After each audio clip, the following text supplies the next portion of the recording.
Hello YouTube, my name is Sam, aka The Sensible Leftist, and in this video I'm going to be getting a little personal because I'm going to be explaining some of the things that people have told me over the years that I should either change or eliminate in order to find a woman that I think I shouldn't have to, or quite frankly, are just stupid. And if you end up liking this video, be sure to like, comment, share, subscribe, all that good stuff. Now, everybody I know has advice that they give to people and everything, but there are some things that people have told me that I just don't think I should have to do, okay? Let me explain. First thing is fashion. Now, I am not a fashionable guy in the least, but there are some things that people have told me that I just don't think I should have to do, or quite frankly, is just stupid. I love wearing graphic tees that are either, that are themed for either music or cars or racing or things like that, coupled with a nice pair of shorts when I go out and about. According to some people, I should completely switch things up, and whenever I go out and about, wear quote unquote a nice polo shirt with an undershirt as well as a nice pair of jeans. Lose the shorts completely. Now, I don't know about you, but I live in South Florida, where it's 90 degrees by 11 a.m. And I know the common counter is, but you'll be in air conditioning all day, even if you go shopping and stuff, okay, I get that. But what about the time when I have to, walk from my car to the building or get into my car after it's been baking in the sun for an hour or whatnot? I'm sorry, but I don't want to have to get in my car and feel like I'm suffocating because I'm wearing a thick ass polo shirt and jeans. Okay? I need to prioritize my comfort over perceived fashion. The other thing that someone mentioned to me recently, and I was kind of surprised by, is this. Yes, I have an OtterBox Defender Pro case for my iPhone. And yes, it comes with a belt clip, which I like using because for some reason, putting my phone in my pocket gives me a constant sinking feeling that it's going to fall out of my pocket without me noticing, and the next thing I know, I'll be without a phone. But according to a particular individual, I should stop wearing a belt clip because, quote unquote, it went out of style 20 years ago, and a woman is going to look at you in a weird way, almost to the point of writing you off if she sees you wearing a belt clip. Okay, if a woman was to write me off because she saw me wearing a belt clip on my phone, that says a lot more about her than it does me. The other thing too is that normally I wear things like sneaker slides or whatnot when I go out, but there are some times when if I know I'm going to be doing a lot of walking, such as at the drag strip or a concert or a convention or whatever, I'll put on my New Balance 1080 series sneakers. Let me tell you something. These sneakers are expensive and good reason. It's like walking on a cloud. But according to some people, I should ditch them because, quote unquote, are you 80 years old? Why are you wearing New Balances? You know what? I'm sorry, but these people can go fly a kite because I don't think that the brand of the sneaker matters as long as it works for you. And the New Balance 1080s are some of the best sneakers I have ever owned. Yes, they're expensive, but they are worth it.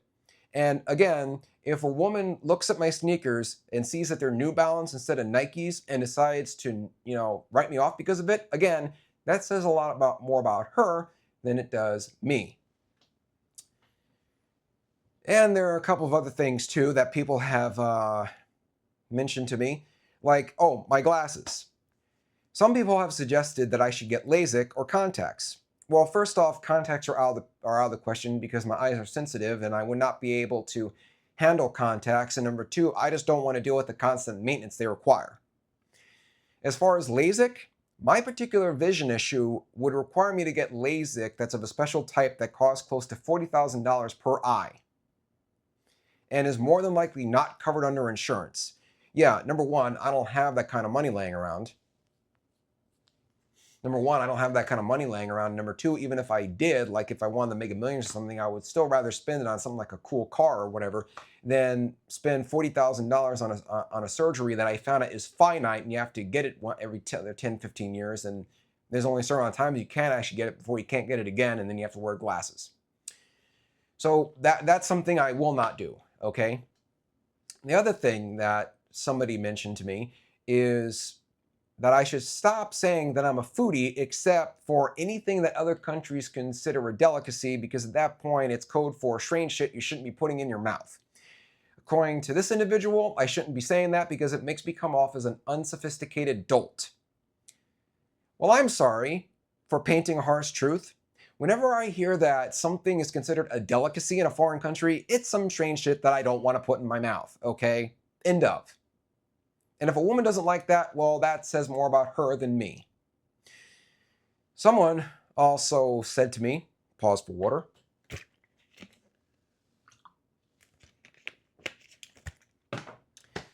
And okay, according to this person, what was said was, when it comes to music, you're allowed to like what you like, but you need to stop talking up all those obscure bands from foreign countries that very few people in the United States ever heard of, while simultaneously trashing the pop and country industry as well as their fans. A woman is not going to like that if she ends up, being a fan of country or pop. Okay, a little bit of a backstory here. This was based off an admittedly long-winded Facebook and Twitter editorial I did showing the pre-qualifiers that country fans, pop fans, and rock and metal fans use to determining if they're going to be a fan of an artist. And apparently, it's too much of a truth bomb for people to hear that when it comes to pop music fans, they don't really care about talent, like, songwriting depth, vocal ability, talent on an instrument. All they care about is if the artist is physically attractive and has a sexy music video to gyrate their ass on. That's really all they care about. And with country fans, quite frankly, as long as a country artist knows how to sing in a southern accent, coupled with, rudimentary drums, guitar, and a violin, and as long as the song is about their truck or how their wife left them or their beer, and as long as the name of the song is in the song, country music fans will eat it up, because quite frankly, the bar doesn't have to be that high, because quite frankly, while there are some, country music diehards that go to the concerts and the festivals, most of them just use, the music as, filler to occupy a void in whatever mundane activity they are, doing at that particular moment. The bar doesn't have to be that high, okay? And by the way, when it comes to pop music, that's the reason why there are so many pop divas that can't actually sing with an autotune helping them out, is because record labels know that they don't need to, find an artist that can actually sing. All they have to do is take the hottest thing they could find, run them through auto-tune, and boom, have an instant hit. Until about 5 years later when they're on Where Are They Now? But anyway, that's the thing, is that, I'm allowed to like what I like, and I'm also allowed to basically give a harsh truth about pop and country. And if a woman doesn't like that, well, that's on her. Now, the last thing I want to mention is the fact that one day somebody asked me, we all know that you find things like the Australian or the British accent a turn on.